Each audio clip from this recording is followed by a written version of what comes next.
What began as a report of a missing toddler unraveled into a heartbreaking story of betrayal, neglect, deception, and murder.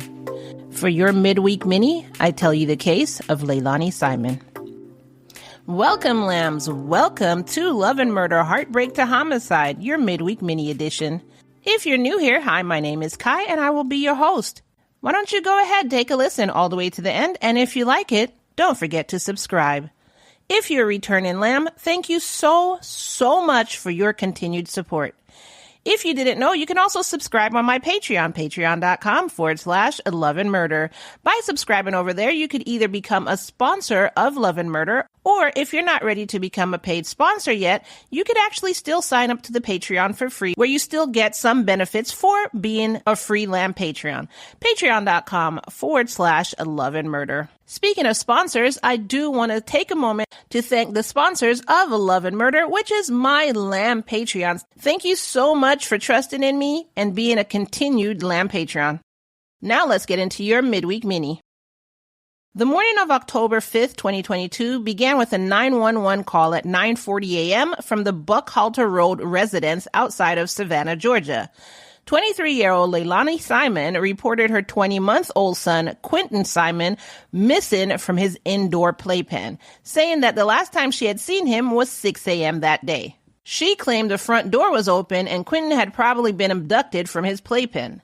This started a massive search, with local authorities and the FBI combing through the area for weeks. Officers found vomit in Quinton's pack and play and what appeared to be blood or vomit on a pillow in the house.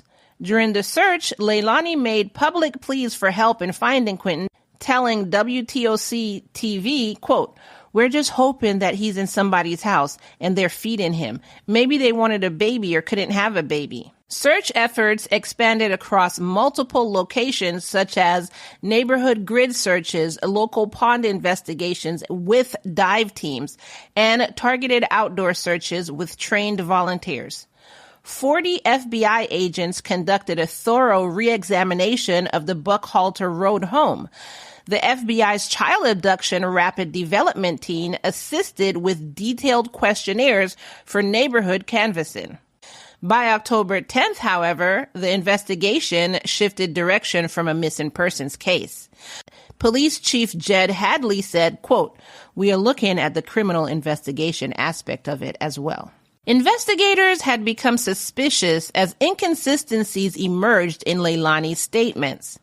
Detective Kiana Robbins analyzed data from the flock camera system, which tracked Leilani's car movements between October 4th and 5th.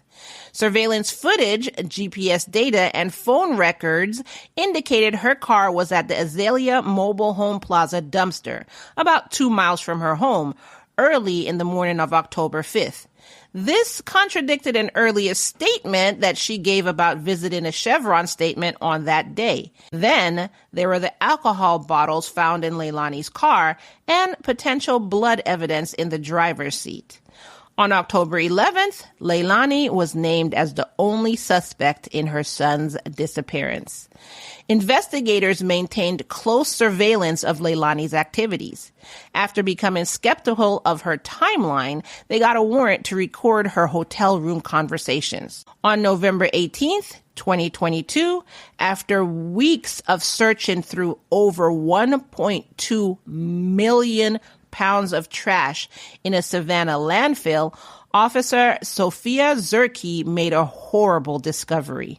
Quote, "I was raking through the garbage and I had observed a white, small object that could fit in the palm of my hand. It looked like a bone to me." FBI forensic anthropologist Dr. Angie Christensen confirmed the remains belonged to a child between 1 and 2 years old, with evidence of pre-death trauma. However, the exact cause of death could not be determined due to the state of the remains. DNA tests later confirmed that the remains did belong to Quinton. Leilani was arrested 3 days later on November 21st. Leilani's trial started on October 14th, 2024 in Chatham County. Special Assistant District Attorney Tim Dean delivered a lengthy opening statement ending with, quote, "She drove her son to the dumpster and threw him away like trash."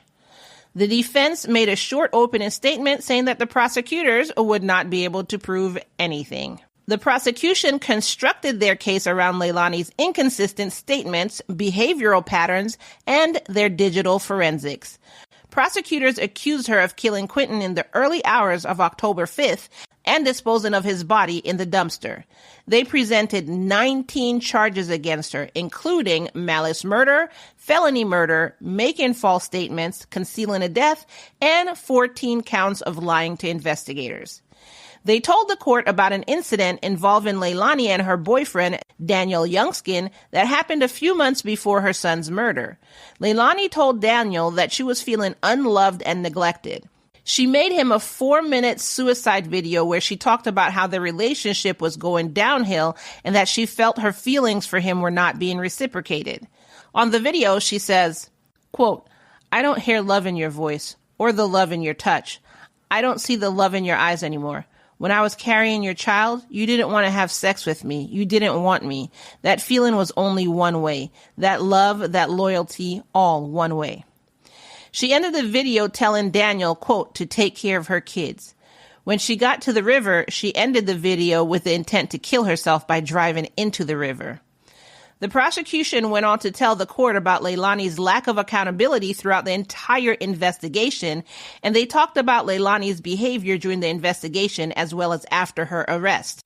At one point, while she was hysterically crying over her missing child, she used the past tense to refer to her son. So this was even before they found the body of the son. Quote, "He was warm. His cheeks were pink. Please don't do that. I can't live with that. He was alive last time I seen my baby. He was my happy baby." They said she implicated innocent people and was out drinking the night investigators announced the landfill search for Quinton's body. On Leilani's phone, prosecutors told the court that a few days before Quinton disappeared, she had searched, quote, "Is it common for a mother to have resentment or even anger towards her child because of the father or another reason?" Prosecutor Dean talked about Leilani's deteriorating relationship with her boyfriend and her increase in drug use. On the night of October 4th, Leilani fought with Daniel and left the house to buy cocaine and Percocet. Surveillance footage and GPS data then showed her at the Azalea Mobile Home Plaza dumpster for approximately 2 minutes around 1:17 a.m. Then, a babysitter, Talia McCart, testified that Leilani treated Quinton horribly, often favoring his older sibling Zane, who is Daniel's son. Talia said that she witnessed that Leilani pushed Quinton into a pool before Talia could even put floaties on him, and another time she saw her backhand him across the face, which knocked the toddler off his feet. Pause here. Question. Isn't it time to call CPS? If I saw somebody throw, push, whatever, their toddler into the pool, I don't know if I could chalk that up to accidental, unless she jumped in after him, like, oh, crap, jumps in and saves him. I can't believe what I did. Yeah, so just that one, I'm calling CPS and the cops. Then if I see you backhand your toddler so hard that they flew backwards and fell on the ground, of course the baby started crying and everything like that. First of all, I honestly don't know if I'm going to fight that adult. I have no idea. I can't answer that question. I hopefully will be able to keep my wits about me. But that is another indication to call the police and CPS.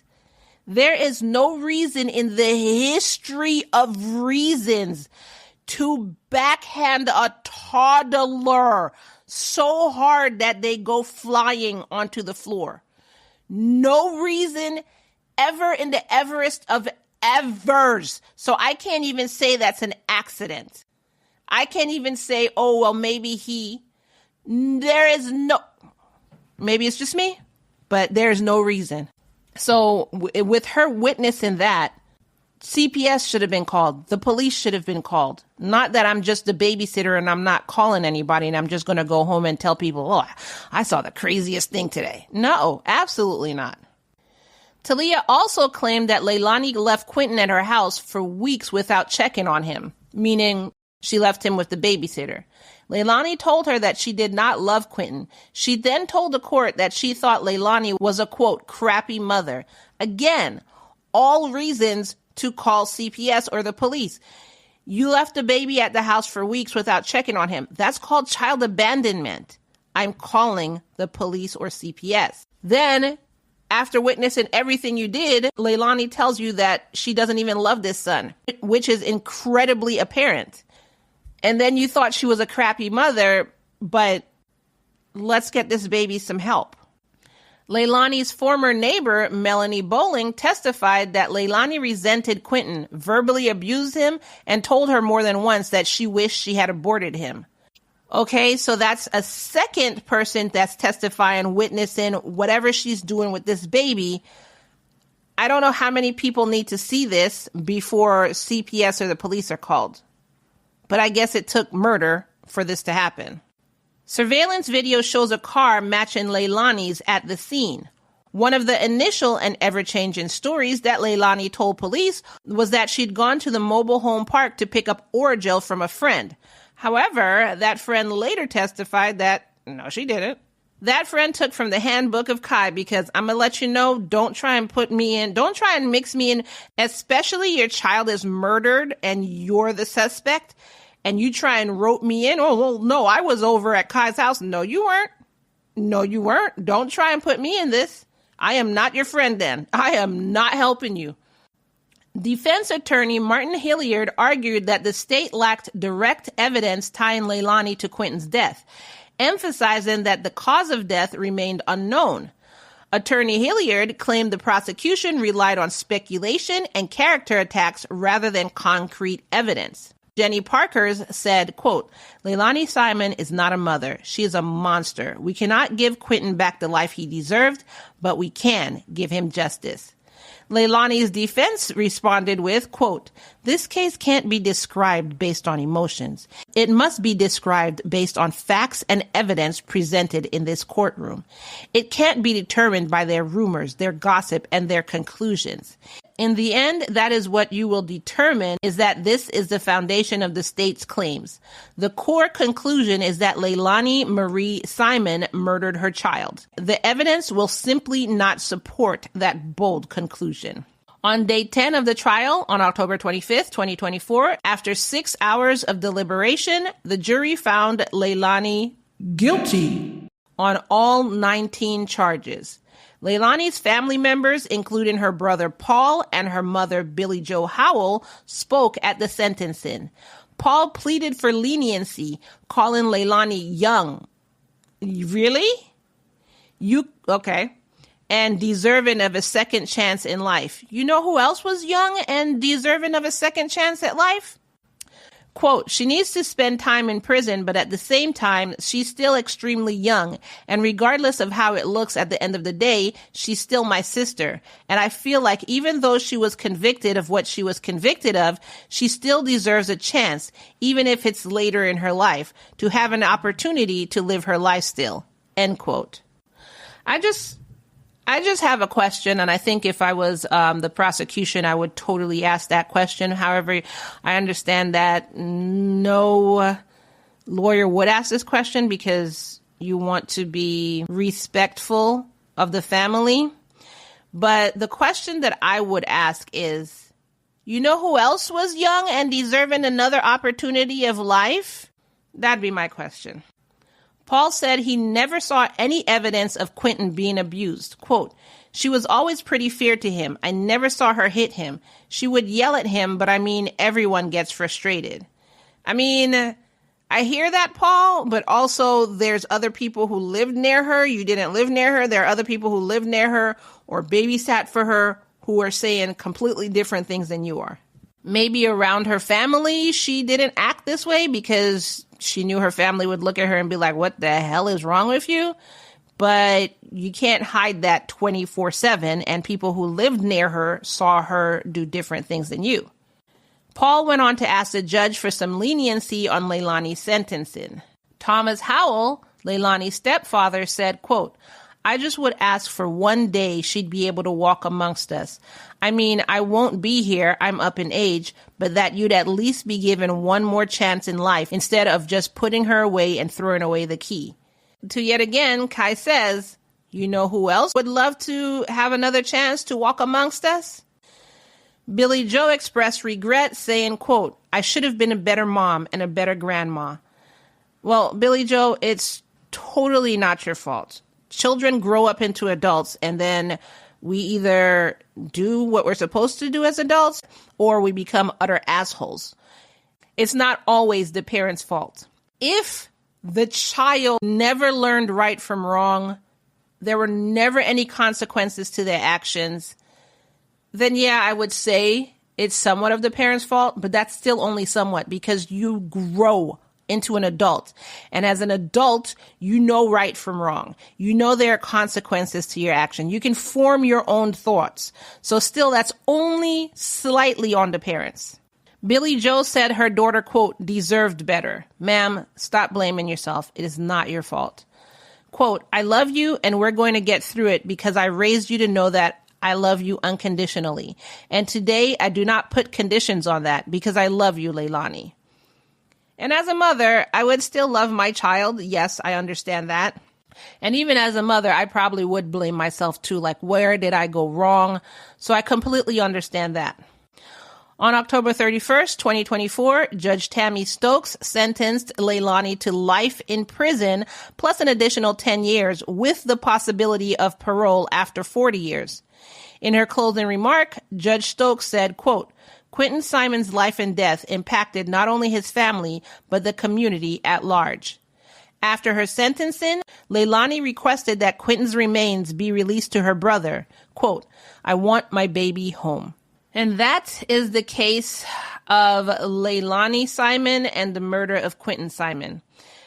My only thing is, I see how her family is like, oh, give her a second chance, give her a second chance. But not even Leilani showed any remorse, any regret, really no sadness that her child was gone. All the cops had to say was that it was fake emotions that were coming from her. And her story kept changing. I only told you about a couple of things that she said, but there were so many changes to her story as to where she was, what could have happened. And anyways, I'm going to have the court case, and you can see for yourself the court case in the Patreon where you can see her change in stories. I believe an interrogation video is included in that. You can join the Patreon to see that. For the case extras, you can get that at the $3 a month tier. You'll get pictures, court documents, the trial, the videos of the interrogation, basically whatever I could find that comes with the case. You get that starting at the $3 a month tier. Patreon.com/loveandmurder. So I am going to put out a poll for this one, and the poll is going to be, do you think Leilani is innocent? Do you think she was just misunderstood? Do you think she actually didn't do this and somebody, which I didn't really go into detail in the episode, as she claimed somebody came into her house and stole her child? Do you think that's what happened? Or do you believe basically all the evidence that's shown? Because her car was at the landfill on the time the body was dumped. Every time she said she had an alibi, nobody corroborated for her. She had blood in her car. There was blood in the house.